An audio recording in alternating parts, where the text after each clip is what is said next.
Yeah, some people have asked me if they could marry a born again Yahoo boy, like if they could marry a Yahoo boy that is born again. I remember the first time I heard that thing was from my baby sister, who said that was several years ago that when we were asking her why you know you're married this and that, and she said she's looking for a God-fearing Yahoo boy, and we started laughing.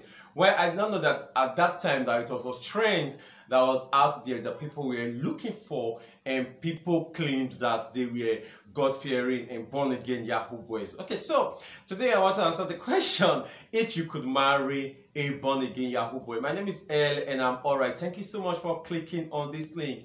Kindly hit the subscribe button and hit the notification bell so that you get to know when we post the amazing video and the amazing contents that we post here. We post 3 times every week, every Tuesday, every Thursday, and every Saturday. You definitely don't want to miss the amazing things that we post. So can you marry a God-fearing Yahoo boy, a born-again Yahoo boy? Well, we need to first of all properly understand the key words that are popping up in this question. So the first one will be born again. The question is, who is a person that is born again? We believe that a born again person is a person who is a new creature. Old things have passed away and the person is not new in Christ. So the question would not be, what are those old things that passed away?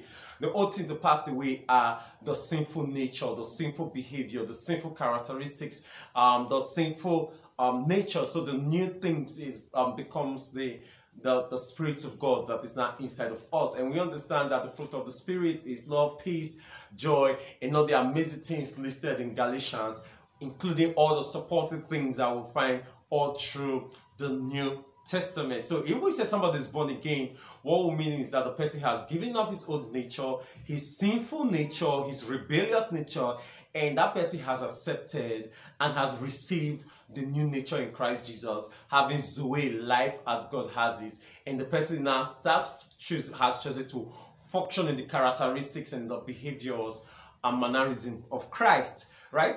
If we say somebody is God-fearing, right? I like the way the Amplified Version puts it in Isaiah chapter 11 verse 3, if I'm not mistaken. It says that you shall have the reverential and obedient fear of the Lord. I think that's what it means to say that somebody is God-fearing. It means that the person has a reverential and obedient fear for God, of God, and this person obeys God, and this person does it out of reverential fear, out of the fact that, oh, I do not want to fear God. Oh, I do not want to rebel against God. Oh, I do not want to sin against God. Now, we'll go next to explain who a Yahoo boy is, right? A Yahoo boy is someone who is involved in financial fraud, who is involved in deceiving people, using deceit to collect money, to receive money, to retrieve money from people. So this person is actually involved in fraud. This person is making the other person believe that, say, I'm doing a genuine business, or I'm trying to help you genuinely, or I have an assistance or an offer that I'm offering you that is true and that is genuine. Although the person who is making this offer knows that everything he is saying is false. Right? And so, but the other person does not know that it's false. This other person trusts you and so releases his money to you and you get it, right? Now, I'm a lawyer and I have done a lot of criminal matters over for more than 10 years. And so I know what this is when you're talking about fraudulent cases, fraudulent transactions, obtaining by false pretenses and false pretense. And that's because I have once worked as a public prosecutor, as a state PP counsel, and also now I work in the private sector as a private defense counsel. So I understand what this means. So if we're talking about a Yahoo boy, we're talking about somebody who defrauds people. So the question now becomes, can you marry a God-fearing Yahoo boy, right? Okay. It all comes down to the fact that many of us, we understand that everyone wants financial security. It is not only for men, it is also for women. So it is not, I don't think it is wrong for us to keep attacking women that they are gold diggers, for wanting to marry somebody who is financially stable, for wanting to marry somebody who is financially well-to-do. The question that is out there that we usually ask for people who condemn such people, ladies who want to marry and ensure that their financial security is intact is that, hey man, hey dude, are you happy with the way your financial life is right now? Are you good with yourself right now? If you had the opportunity to get better, wouldn't you get better? So regarding if you could marry a God-fearing, a born-again Yahoo boy, I want to say something that when it comes to marriage, our counsel is simple. Your target is not just to marry a person who claims that he or she is a Christian, but to marry a person who lives the life, who lives the Christian life, whose life is consistent with biblical principles, whose life who is imitator of God. Apostle Paul says, imitate me as I imitate Christ. So if I'm going to say who is the person you should marry, I'm not just going to tell you to marry a Christian, because we have many of them in church who have accepted Jesus Christ as their personal savior, but they have not accepted him as their Lord, because if they accepted him as their Lord, then he has to be Lord. And God says, if you call me your Lord, if you call me your God, then where's my honor, right? So if a person says that Jesus is my Lord, then the person automatically means that the person says, I choose to do what God wants me to do. I choose to obey the laws and the principles of Christ, and I choose to follow his dictates. So for the person who is a Yahoo boy, right, who's take delight and has taken an occupation, a job description to defraud people, is that person living life as God wants that person, right? And especially the fact that the person is doing this consciously, knowing that this is what he's doing and he's taking it as a job. What it means to me is that this person's value system is definitely wrong, right? And when you're marrying a person, you're not just marrying what the person claims to believe or what the person confesses or what the person says.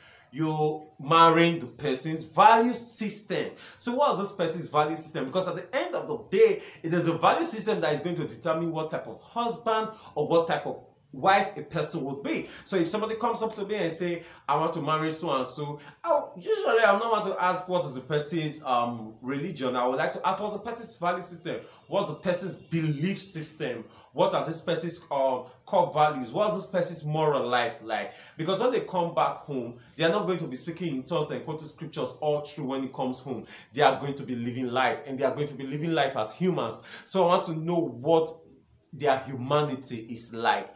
What is your value system? What do they think about sex? What do they think about money? What do they think about crime? What do they think about adultery? What do they think about giving to the poor? What do they think about raising children? What do they think about extended families? What do they think about in-laws? What do they think about the community? What do they think about the country? Now, you must pay attention to what they think. So if somebody finds it okay to defraud another person of the person's money, and the person finds it okay to take this as a job and to take this as an occupation and to take this as a source of income, what do you think would be that person's mindset and value system when it comes to adultery, when it comes to cheating, when it comes to domestic violence, emotional violence, when it comes to parenting, when it comes to raising kids, when it comes to in-laws, when it comes to community service, community work? You see it now, we are talking about value system. So if you ask me, and all right, can a Christian, can I as a Christian marry a God-fearing or a born-again Yahoo boy or Yahoo gay? I will tell you no, right? Because the person has a value system that will give you problem at the end of the day. That's my opinion. You may have a different opinion about that. But then, as a counselor of over 18 years as of today, and a lawyer of over 10 years who gets to also do divorce and matrimonial matters, I will tell you that you have to pay attention to people's value system, right? You may think it's not a big deal right now until you get into the marriage and you see their true self, because people usually put out the best foot out there. They put out their best self out there. So when you get married, 1 year, 2 years, you may start looking for a counselor, a therapist, or you're looking for a lawyer.